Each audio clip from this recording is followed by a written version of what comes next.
Welcome to Echo This, the powering conversations of hope and opportunity. I'm your host, Debbie Wimberly, and today we're diving into an incredible topic that resonates with all of us, the transformative power of music. And the title is The Power of Music to Build Bridges. Music is more than just a sequence of sounds. It's a universal language that transcends borders, cultures, and even time.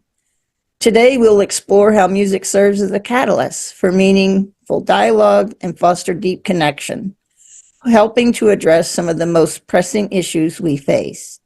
In this episode, my panelists and I will share how we each view the power of music's lyrics and rhythms to break down barriers and build bridges.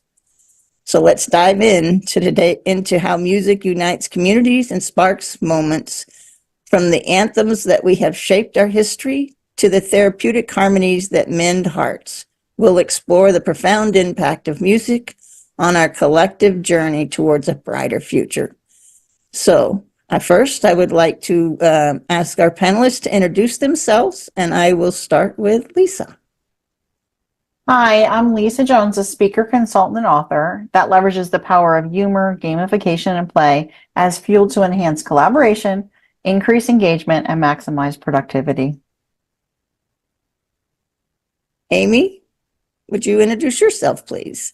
Hi, I'm Amy Weishaus. I'm a lifelong educator and learner, and my platform and through line through my writings and speaking is the message that every single one of us has the power, the responsibility, and the mission to create lasting joy.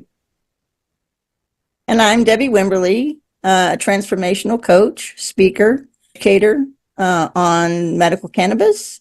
And actually, I'm here on a mission to make sure that everybody understands that they are born with an endocannabinoid system that plays an important role in our health and our life. So each of our shows contains 5 segments. And our first segment we're going to dive into is Echoing the Hope. Music has an incredible power to uplift and inspire. Throughout history, there have been artists and bands who is particularly noted for carrying messages of hope and resilience. Can you share some examples of specific artists or bands who are known for their hopeful messages? What are some of their songs or albums that have had significant impact on promoting positive and encouraging conversations about important issues? Amy, we'll start with you. I started college at a time when music became a very important support in my life. And I guess I realized it as the themes continued and as the music blared in our dorm rooms, how very important music was for the transition in my life. It was the time of folk singing and learning how to play guitar. And I remember how very, very significant all the words became. I followed artists like Joan Baez, and I followed Bob Dylan, Simon and Garfunkel, Peter, Paul, and Mary. And their lyrics resonate with me to this day, and many of them dealt with social justice, but hope for change. I remember the song, "The Answer, My Friend, is Blowing in the Wind." There was the idea that there would be a nuclear disaster maybe at some time if we didn't get the world together in harmony. And lyrics like that, who can stop the rain of troubles, the rain of nuclear fallout? These were very, very, very serious issues. And the music of the day through these artists gave me hope that I was going to get through, unfortunately, a diagnosis at 19 of a chronic autoimmune disease, Crohn's. So music really was the backbone to those years of indecision, those years of, feeling that I really didn't know where to turn. A song like Simon and Garfunkel's Bridge Over Troubled Waters, I remember playing that over and over and over, and it gave me such a tremendous hope. At the same time, in the lobby or the living room of our dorm, as you entered our dorm, Motown music was on constantly.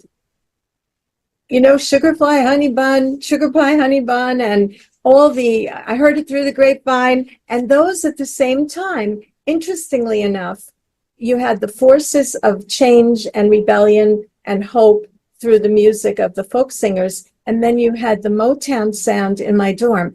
And it was such an amazing combination of hope that through music, we were going to come together, appreciating our plight, our messages, our lives through the music. And that to this day still gives me tremendous hope. That's a beautiful rendition of songs that you just put out there, Amy. I think that's very nicely done. And I think that we can all walk away with a song that we can hum to there, and that hopefully somebody will go and listen to some of those songs if they haven't heard them today. How about you, Lisa? Yes, well, music does have an amazing way of lifting our spirits and sparking hope. And one artist that I think nails this is Garth Brooks, especially with his song Unanswered Prayers. This song is like a big hug to me. It reminds us that sometimes not getting what we want can lead to even better things. Think of it like a perfect pick-me-up when life throws you a curveball. And personally, the Unanswered Prayer song has been a lifesaver. During a tough time, this song made me see that there is a silver lining in every cloud. It taught me to keep faith and find hope, even when things don't go as planned. And music does work its magic by hitting us right in the feels, making us laugh, cry, and everything in between, right?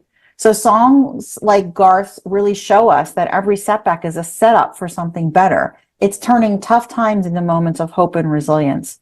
So I would say to everyone, the next time you need a boost, crank up Unanswered Prayers and let the good times roll. Thank you, Lisa. I think that's a really good thing to do, is to crank up the music and let the good times roll. This one was, well, as you all know, I love music, so this is always complicated for me to narrow it down to one, but music has played a huge role in my life, especially with dealing with my health issues and finding ways to maneuver through things that I wasn't comfortable with, but I still needed to get through. But there are a couple of things that I want to point out, and Michael Jackson is one of the people that has been very, very important and has made music transcend generations with his message about unity and social change. And these are songs that will live with us forever. And I think they made a really huge impact. But his song, Heal the World, was so important. And we still need that song today. We still need to heal the world. There's so much that is happening in this world that is still not the way we would like for it to be. So his songs often allow for us to have a reflection and collection of actions to create a new future for our generations to come.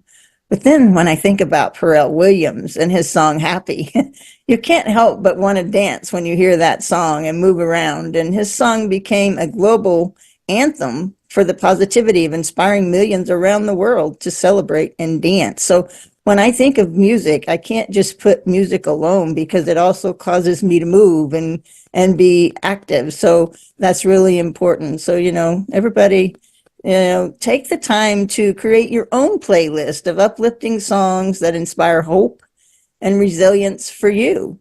And whether it's creating a calming atmosphere for you to do your chores, or the healing power of music to uplift your spirits, there's a connection there. So share your favorite playlist with a friend or with a family member, and just see what they can what it does for them, and then they'll spark the conversations that we're all looking for. Music does have a way to provide hope and bring a healing component to it for us all. Our second segment is Echoing the Opportunity. Music has a unique ability to bridge gaps and bring people together. In a world where diverse groups often are challenged in understanding and communicating with one another, how can we use music as a tool to foster opportunities for dialogue and understanding? How do you use music to explore and embrace new cultures and new perspectives? Amy? In the context of ECHO, Empowering Conversations of Hope and Opportunity, which we are very committed to, I see music with tremendous power to build conversation. This could be at the dinner table. This could be moms and dads talking about the music that powered their lives. I think we'd be surprised to know whether it was rock and roll or heavy metal or whatever it was, and what concerts did they go to, and why, and with whom. And strange things happen, but I think there's a respect for people's music preferences and choices. And I think starting with these conversations right at the table, right at, in the rec room when you're playing ping pong or doing some other family event, or maybe you're in the car on the way to a day trip or somebody's relative's house for an event. I think these conversations about music can be so revealing and so amazing. I also embrace the opportunity to look at song lyrics as poetry. And when students were balking a little bit about, oh, we have to study poetry in English class, I said, well, what about the song lyrics you listen to every day? Let's examine some of them. Bring in your favorite song lyrics.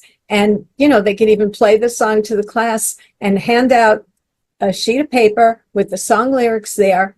And we could discuss with the leader, conversation leader, the person who resonated with that song. We could discuss it as a class. And amazing barriers broke down between, oh, you like that too? Well, I didn't think you'd like that kind of music. And wow, hey, let's talk more about this. And you'd be amazed at how they got familiar with imagery, sensory perception, alliteration, metaphors. And, the images would stay with them. And many of the students learned diversity because they were introduced to new forms of music, new forms of poetry, and in essence, new tools for conversation. And this is the opportunity that the power of music holds for every single one of us. Thank you, Amy. And I think you might be trying to bring back the table conversations. There's so many families that don't sit at a table together today to eat. And I think it's such an important tool to bring together conversations and empower and understand how your family's coping with life and what's happening. And also when we have a party, we think about this and how many parties do you go to that doesn't have music? They all have music. And I think sitting around the table and having those conversations is really good, and just talking about it. So thank you for that. Lisa? Yeah, speaking of tables, I'm going to be talking a little bit about that, but music is like the secret ingredient that spices up any experience, especially when it comes to bridging cultural gaps. And music has this magical way of bringing people together. It's kind of like a universal language, but with a catchy beat. So take my international foods class in college, for example. We weren't just chopping veggies and stirring pots. We had a global dance party right in the kitchen. Each time we prepared a cuisine from a different culture, we'd crank up the tunes from that region. Cooking Italian, cue the opera. Making sushi, time for some traditional Japanese melodies. It made the whole experience feel so much more authentic and fun, and we learned a lot about each culture through its music. And music is a fantastic passport to new worlds. By diving into the rhythms and the melodies of different cultures, we can get a taste, pun intended, of their unique perspectives and traditions. It's like traveling without leaving your living room. And music from other cultures can open our minds and hearts, encouraging us to embrace diversity and seeing the world from different angles. So the next time you're cooking up something new, try adding a dash of music from that culture. You will be surprised of how it adds spices up the experience and fosters a deeper connection. Thank you, Lisa. I love that you talk about culture gaps and using music to do that. And that brings me to a little bit about what I'm going to talk about, which is in 1988, I got to experience what's called the National Folk Festival. And it's something that was in Lowell, Massachusetts, where I lived. And it was something that I'd never really heard much about. So being able to attend something of that magnitude. So there were 7 stages scattered around through the city. And you actually could walk the city and go from stage to stage. And they had different bands. There were over 62 or over 72 bands that performed over 3 days. And it was truly a really eye-opening experience, just getting to experience music from all over the world. So people came from all over the world to attend and it was like 150,000 people attended. And then they actually even had booths set up to where you could buy food from those countries and experience the cuisine. So that was really exciting. And then they had also booths set up where kids could learn how to play specific instruments. Everything was free but the food. That's what's amazing. So being able to attend something on this magnitude was really an eye-opening experience, because if we live in our country where the music is, we often don't get exposed to other music. And I think it's a really transformative experience getting to experience other people's music and dance, and, you know, just understanding how they relate to music was really important. So I'm going to leave everybody with a call to action. Create your own Harmony Festival and celebrate it with a rich tapestry of asking your family members or people in your community to create their playlist and bring their food that would represent whatever country they're from or their family heritage. This gives you the opportunity to share and talk about this. How many of us have been at a table where somebody sets a dish down on the table for us to eat, but we've never tried it before? This is an opportunity to talk about it, bring in the music that surrounds it from your culture, from your history. And if you look at your neighborhoods, everybody on your block comes from someplace else. Their family history comes from somewhere else. So this gives us the opportunity to actually create that in our own little neighborhood. Now, folk festivals still happen today, but we don't hear about them. And I wouldn't have heard about this at all if I didn't live right there in downtown Lowell where this was happening. So I think it's really important to understand that these events do bring us together, and they help us see that we're all very much alike and we all go through the same struggles in life. So create your own little festival and bring it to your neighborhood and see what happens. So now we're going to move into segment 3, which is echoing the laughter. And this one is really a fun one. Laughter is a powerful tool for lifting our spirits and fostering a sense of joy and connection. Music, with its ability to evoke a wide range of emotions, often includes songs that bring a smile to our faces, making us laugh. Can you share some of your favorite feel-good songs that never fail to make you laugh? What is it about those songs, the lyrics, the melody, or the performance that makes this so enjoyable and humorous? Do you have any personal stories or memories that associate with these songs that add to the charm of the impact? Amy? I can't picture my life without music. It doesn't always result in a belly laugh kind of laughter, but I think about the music that we would play when our infant was sleeping, thinking about all the research about how listening to music from infancy can help a child's brain development and intellect. And there's so much written about this topic. And then I think about when Barry was a toddler, and I think about, giving him his bath to splish splash. I was taking a bath, and I would get all involved in the music, or how he used to spar on the railing of his crib, up and down and up and down. And that was the time Rocky was in the theater, and The Eye of the Tiger and all those Rocky songs. He even had a little Rocky t-shirt. And it's the association of the music, I think, as sort of the playlist of my life. Look at how we choose our song as a wedding song, or maybe someone listening has a song when they met someone special and developed a very special friendship. Or I remember at my retirement dinner, I was asked to choose a song that would play, the DJ would play as I walked up to the podium to speak and receive an award. And I remember choosing It's a Wonderful World. And even hearing that song in the background, gave me this sense of peace and joy as I was culminating many years of service in this community. It's a wonderful world. But I have to say, there was one time I remember, and it just came to me right now, about real laughter. And this is one when our faculty lip sync the song, We Are the World.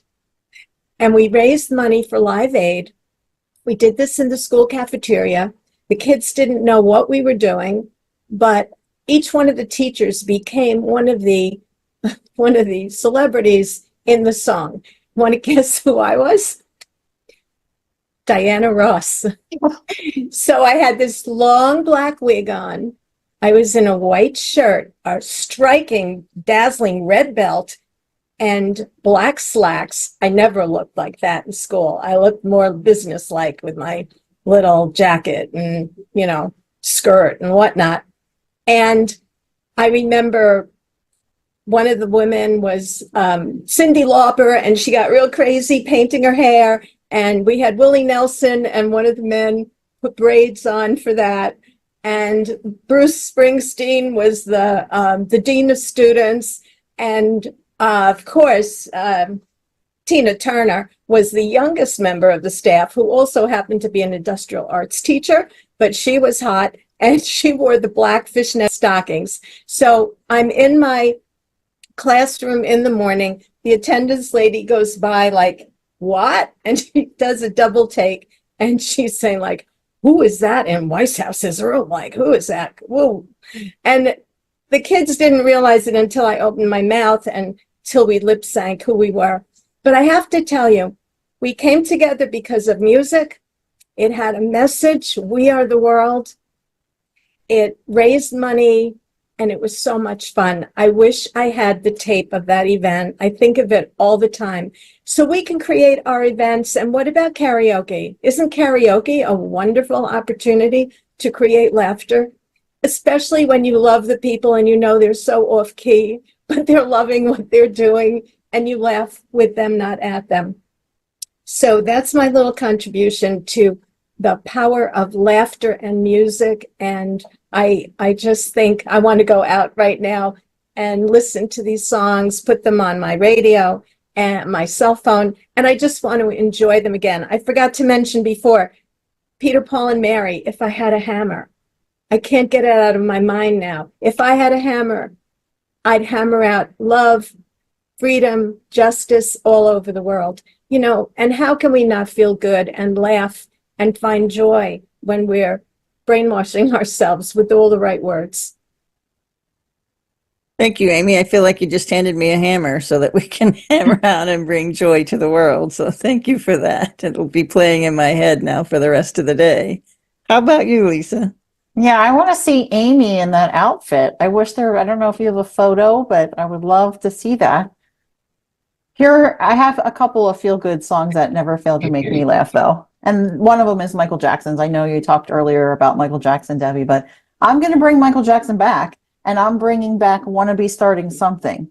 And when I first heard this song, I thought he was singing about vegetables, and the line, "You're a vegetable," made me picture a garden of dancing veggies, and it always makes me laugh. I always just laugh at that out loud. And then the other one is Weird Al Yankovic's Eat It, and that's really a parody of Michael Jackson's Beat It, but Weird Al's twist on the song turns into this goofy anthem about overeating, and the clever lyrics and playful performance always bring a smile to my face. And these songs are enjoyable because of their playful lyrics. They have catchy melodies and also fun performances. And Michael Jackson's dynamic style, paired with Weird Al's comedic genius, creates a perfect blend of music and humor. And these songs remind me of the joy of misheard lyrics, too, and how much music can turn serious moments into pure fun. And they are my go-to for pick-me-up. They're always brightening even the toughest days. And I really do feel that music has a unique power to make us laugh and connect us through shared moments of humor and happiness. So yeah, they're thinking about it now. Now I've got Beat It and Eat It in my head. So thanks for that. Thank you, Lisa. I think it's interesting that you bring up song lyrics and how we listen to songs and we think we hear words that there weren't in the songs. Interesting enough, I just happened to run across somebody yesterday on YouTube that has a whole show that talks about, are we hearing the lyrics correctly? And he will say a song and then he'll ask if this is the lyrics that it was. And I guess he's using AI to do that. But it's interesting how we always find that I can't tell you how many songs I've been singing along to, thinking these are the words. And then my husband's like, what are you singing? And it's like, Yes. oh, that's not the words. Oh, I thought that's what the words were. So I think that's pretty cool that you brought that out.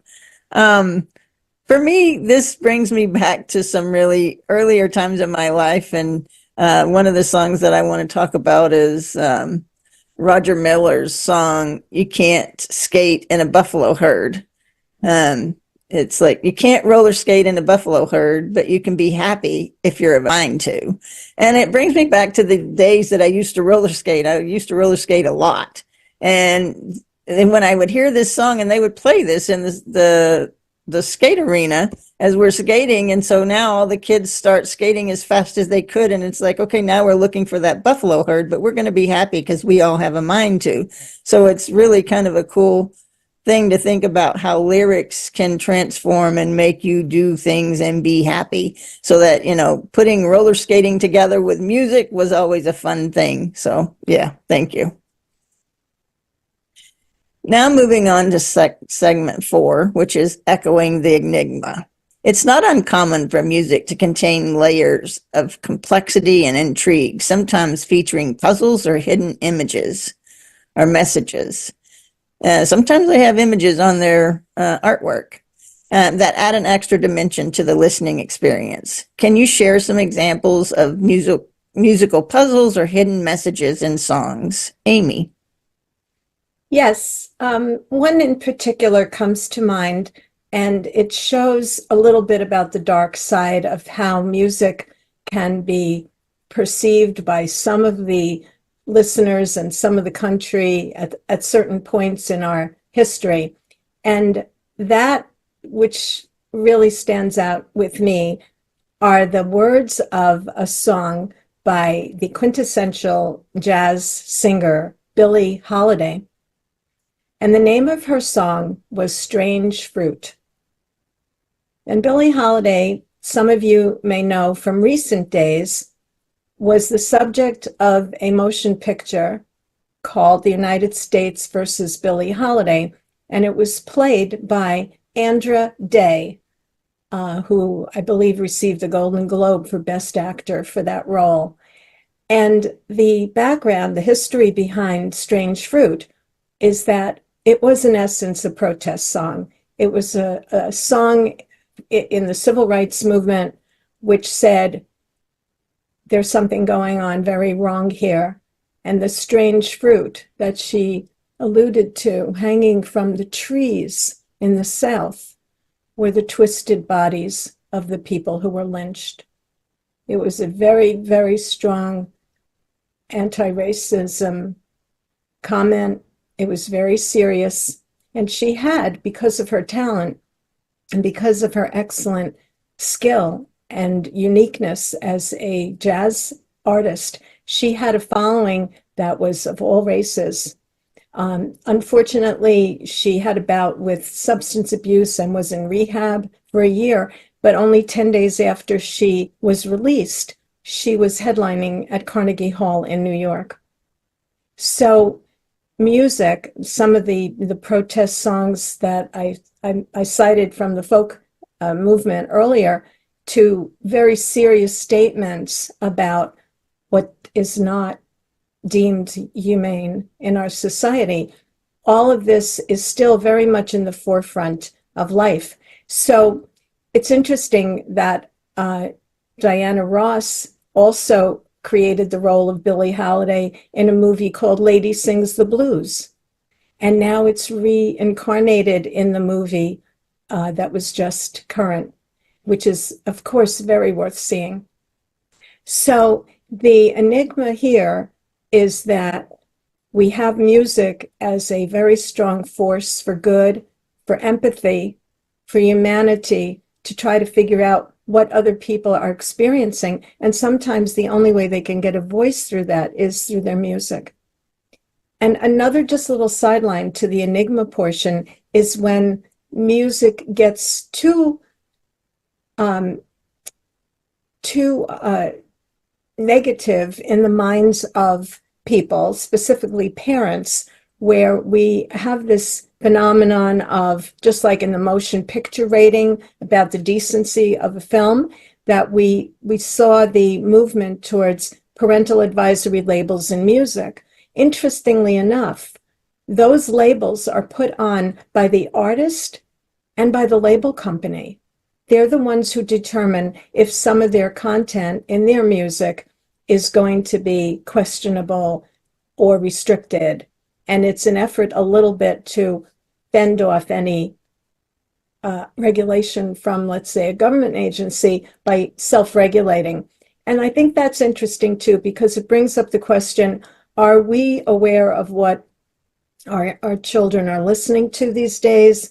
And where's the enigma that all the beauty and joy and all the constructiveness of music for healthy lifestyle and motivation and empowerment, where is it turning bad, where they're being indoctrinated with things that we don't want them to hear?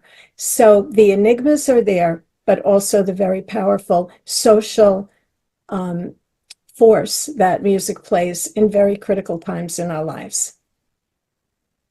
Thank you, Amy. And you started out with food, which is a song called Strange Fruit with that. And so it seems like we have a theme going here today of talking about food. So now I hope everybody is hungry and looking forward to what they get to go eat next. So Lisa, where are you on this? Well, I'm going to move to puzzles. So music often hides puzzles and secret messages that make listening even more fun. And this is right up my alley, but Taylor Swift is a master at this. She loves hiding secret messages in her album booklets. For example, if you think about Love Story, it's spelled out, someday I'll find this. And her music videos are like treasure hunts. In Me, for example, there are clues about her album Lover hidden throughout the video. And Taylor likes to drop hints on social media too. She turns fans into detectives. Before she released Red, Taylor's version, she posted cryptic images that fans deciphered for album details. Now that is gamification at its best. But these hidden messages turn listening into an adventure, and fans get to play detective, making the experience both interactive and exciting. And I think it's fun to decode these clues because it creates a special connection with the artist, Taylor, and her music. And the secret message makes her music more engaging and fun. It adds that extra layer of excitement for her fans. And that's why it's no surprise that she has all these Swifties running around everywhere. And my daughter is a future Swiftie, by the way, too. So, yeah.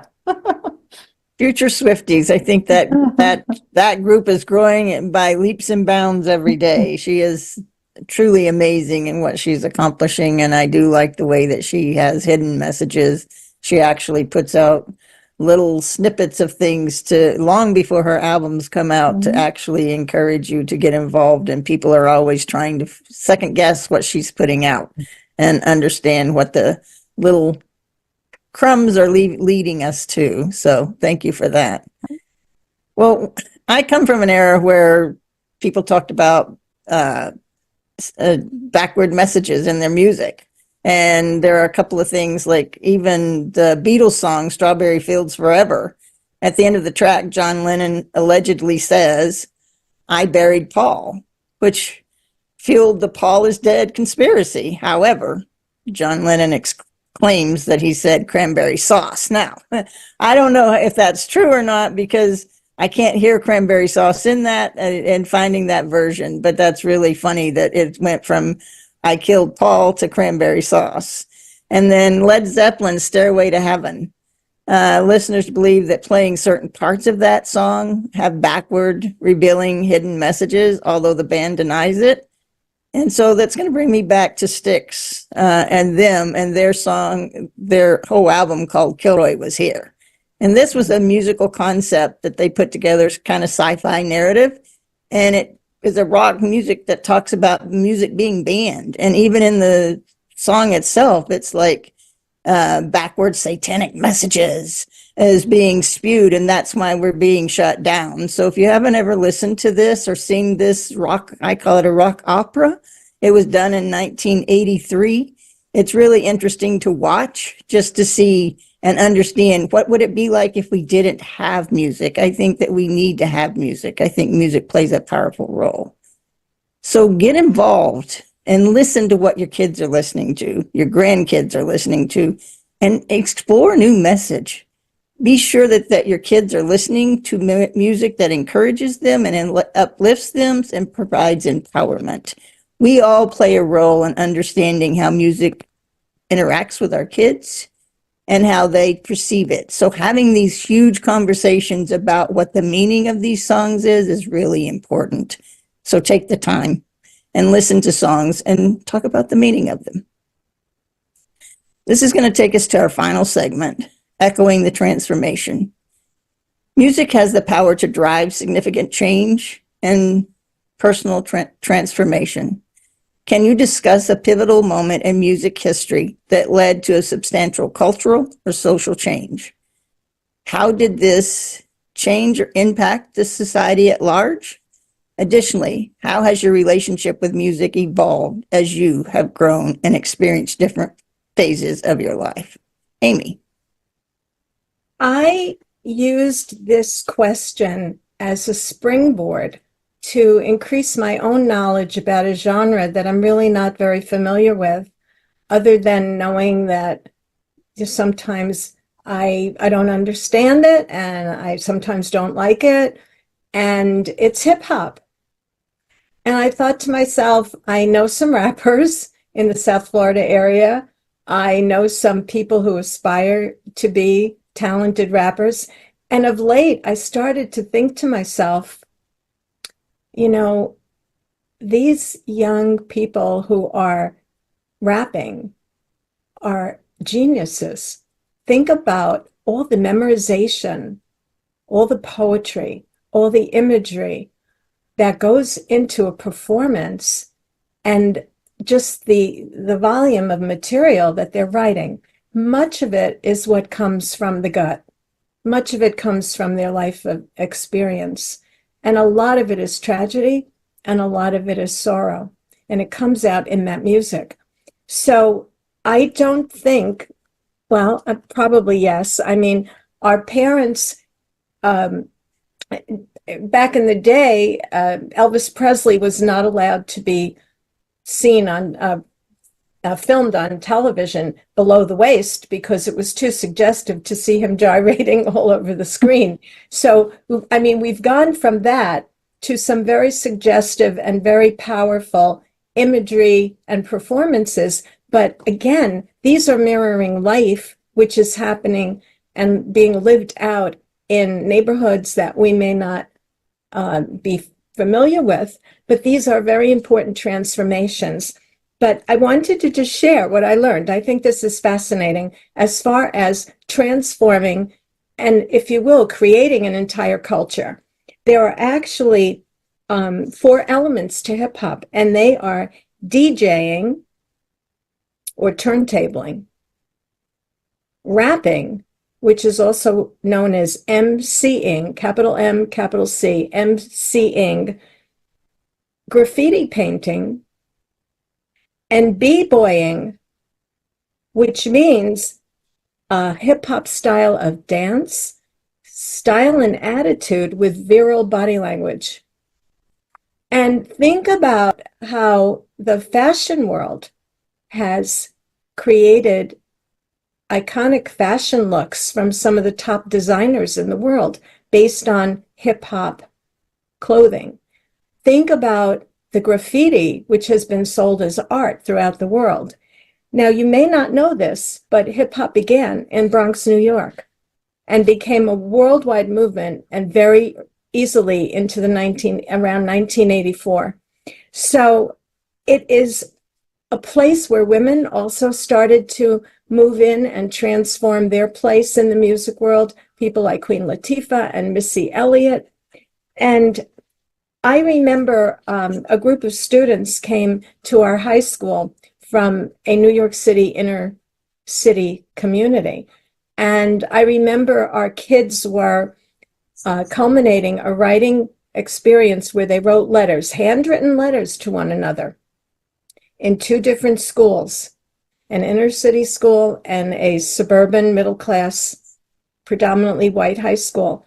And I remember the kids breakdancing in the hallways and some of our break dancers were also very proficient from our community. And I remember the kids coming together and being transformed into one group of students through this hip hop culture and through this hip hop music. So I have this amazing new respect. I didn't realize Queen Latifah was that instrumental in her voice in the beginning of this transformation.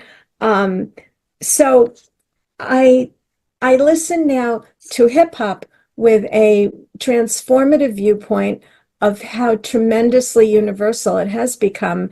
And it all started in the Bronx, New York. So I find it fascinating. And that's the biggest transformation example that I could appreciate and learn about. I'm happy that I learned some new perspectives, and I want to delve a little bit deeper into this whole phenomenon. Thank you for that, Amy. I think that gave us all a little bit of an education there that we can all take away with and maybe explore ourselves. So thank you. And it brought me back when you said you weren't really familiar with rap and hip hop. It brought me to a song by Chris Renee called Chains. And it's like, are you ready to break these chains? Are you ready to fly away? We are made for more than this. Time is all we've got to give. We don't have to live this way. Are you ready to break away these chains? Ready to break these chains. So that's just a little bit of that song. So if you haven't heard that song, go listen to it. It's pretty powerful and pretty beautiful. Okay, Lisa, where are we going to go with your transformation here? Well, I did have a little comment about what Amy just said, because as you were talking, Amy, it reminded me, because I'm a big fan of rap and Queen Latifah and all that kind of stuff. But then also, I did take breakdancing classes when they were popular, I think in the late 80s, I think, and I wasn't very good at it. So I guess technically I could have talked about that in Echoing the Laughter, because it was comical trying to get me to watch me to do some breakdancing, but my brother ended up being really good at it. But yeah, that whole B-boy thing, like we can talk hours about that. But to answer your current question, Debbie, I want to talk about how music has the power to drive significant change and personal transformation. And one pivotal moment in music history was Janet Jackson's Rhythm Nation. So if we think about Rhythm Nation, the album, it was really a call for unity and social change. It addressed racism, poverty, and education, and it really became an anthem for social justice, pushing for change within society and influencing artists to blend entertainment with activism.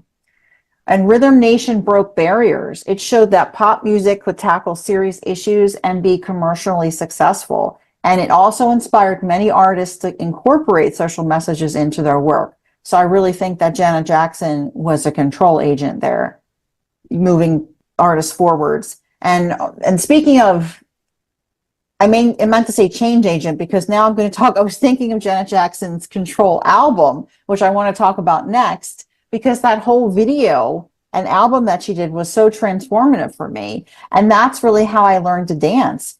I danced to her music. She had a video series that she put out that you can purchase, and it helped me to gain confidence for myself and also take control of my life, much like Janet did with that powerful album. It taught me to embrace my strength and independence. And as I've grown up, my relationship with music has evolved.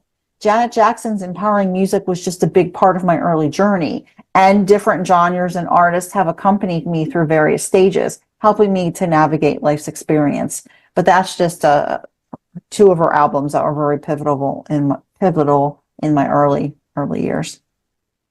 All right, now you've got me curious about your break dancing, just letting you know. I think about me trying to break dance, and that's like, no, that's not happening. But I would love to just, I love dancing shows and watching people move. And I think you can't move without music. So I think that's really important to bring this up and talk about that it doesn't just create conversations, it creates movement, and we all need to be moving and being more active. So I think that's really important message there. So thank you for that. Well, for me, this has been, I've gone through so many journeys of music in my lifetime. I started out and I was raised on gospel music. And then I actually learned to transition to other types of music as I met other people. And that's the one thing I give myself a good report on, is how I'm so accepting of different genres of music and how they play. But there's a couple of times in my life where music has really made a big impact on me. And one of them was Live Aid in 1985. And it was organized within 10 days to raise funds for famine relief in Ethiopia.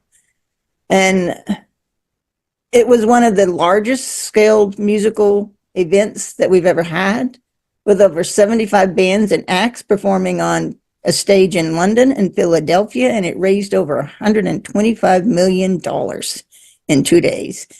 And my husband and I sat for 2 days and recorded that whole show. We didn't miss a beat.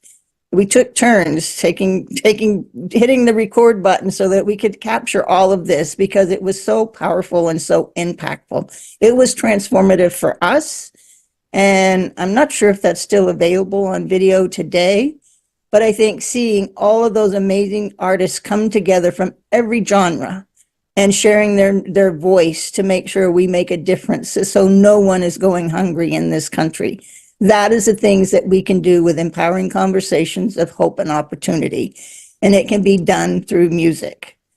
So I say, take a moment, figure out how you can use music to enlighten someone else's day today. And how can you give them a message of hope and opportunity? So is there any final comments that anybody would like to add here? I would. I know that this topic is so exhilarating and so motivating and so deep. There is so much available. When I was mentioning about our parody of the song We Are the World, there was so much laughter generated from that, because the teachers were willing to laugh at themselves and be these caricatures of these very iconic stars. And it's just a model of going a little bit out of the box and adventuring and creating something new. And although we could have several episodes on this topic, I just wanted to mention that there's so many psychological benefits and health benefits to music, to listening to music. I was fascinated by articles I found about surgeons listening to music during operating and what music they listen to, from Brazilian jazz to classic rock to heavy metal. And it said that it really helped them. One plastic surgeon did better stitches when listening to his favorite music. So I was thinking, because I've also wondered about the power of music for the patient undergoing the surgery and having a playlist of their own music that they listen to in the operating room. So there are so many interesting sidelines like that to music and how it motivates. And I love when Lisa says it's a passport to new worlds. And it's a passport to empathy and understanding diversity and inclusion. And it's also a passport to better living our own world, in that we're maximizing. Some people believe that music helps people sleep better, eat less, believe it or not. There's some stories about that. And when you think about somebody, Debbie just said, moving is so important, moving to the music. Go to a Zumba class and you'll find socialization, and you'll find healthy movement for your body and the great salient effects of music. Beautiful. So there's this whole other area our listeners can explore, and we hope that we've tapped the well and just shown you just how much of a conversation motivation music can be. Yeah, I definitely agree. I think that we can have additional episodes, like, because we were just giving examples. There's so much more to explore. And the other thing I thought of is it transcends generations, and even like the age isn't, it doesn't, like, for example, my daughter, who we made this video when she was 2.5 to Dua Lipa's song, Don't Start Now. And she's 6 now. And the other day she said to me, "Oh, Mommy, can we make an updated video from the last time I was dancing at 2.5 to Dua Lipa's Don't Start Now?" Like, she remembers that song. That's how pivotal it was to her, which I think is really kind of cool. And so that's our next project. But yeah, like, that's just one song like that is memorable. Like, I don't remember what I was doing when I was 5, but apparently, like, when you're 6, you still remember when you're 2. Anyway, that's a whole nother subject. Back to you, Debbie. Thank you, Lisa and Amy. That was a great way to wind up this show. And Even for me, I think that understanding, I go to sleep with music every night. I put my earbuds in and I find a playlist, and I create my own playlist, by the way, because I want to make sure I'm using songs that uplift me through the day. I want to find songs that help me mellow down and go to sleep at night. So music is a way to do that, but also sharing that music with others is so important. I can remember when I introduced my son to our playlist that we had been creating over the years, because like when we got married, we created this whole playlist, and reel to reel, it was back before we had all the technology that we have today. And we spent hours and hours putting this together, and then forgot to turn it on when we got married. So it's kind of funny. It should have been under maybe our laughter piece again. But, those songs, we spent hours trying to put together a message that would convey how we felt about one another. And we shared that with our son, and him learning those songs and what they meant to us was so pivotal for him and he really learned to like some of our music. So, I think that being able to do that is really a great way to connect with your kids and to connect with other people. So we want to extend a heartfelt thank you for joining us today on this journey through the intricate and captivating world of music and its ability to entertain, inspire, and provoke. It can make us laugh, cry, and ponder the deeper meaning of life. It's universal language that brings us together, transcending barriers and uniting us through shared experiences and emotions. We hope you enjoyed today's show as much as we enjoyed putting it together and bringing it to you.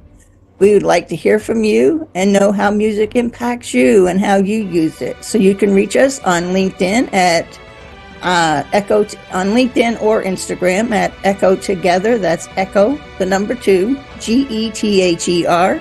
Or you can email us at echotogether@gmail.com. Thank you very much. And I hope you keep exploring, keep listening, and keep echoing. Echo, echo. Echo, echo, echo. Echo, echo. Echo, echo, echo. Echo, echo. Listen in for empowering conversations of hope and opportunity.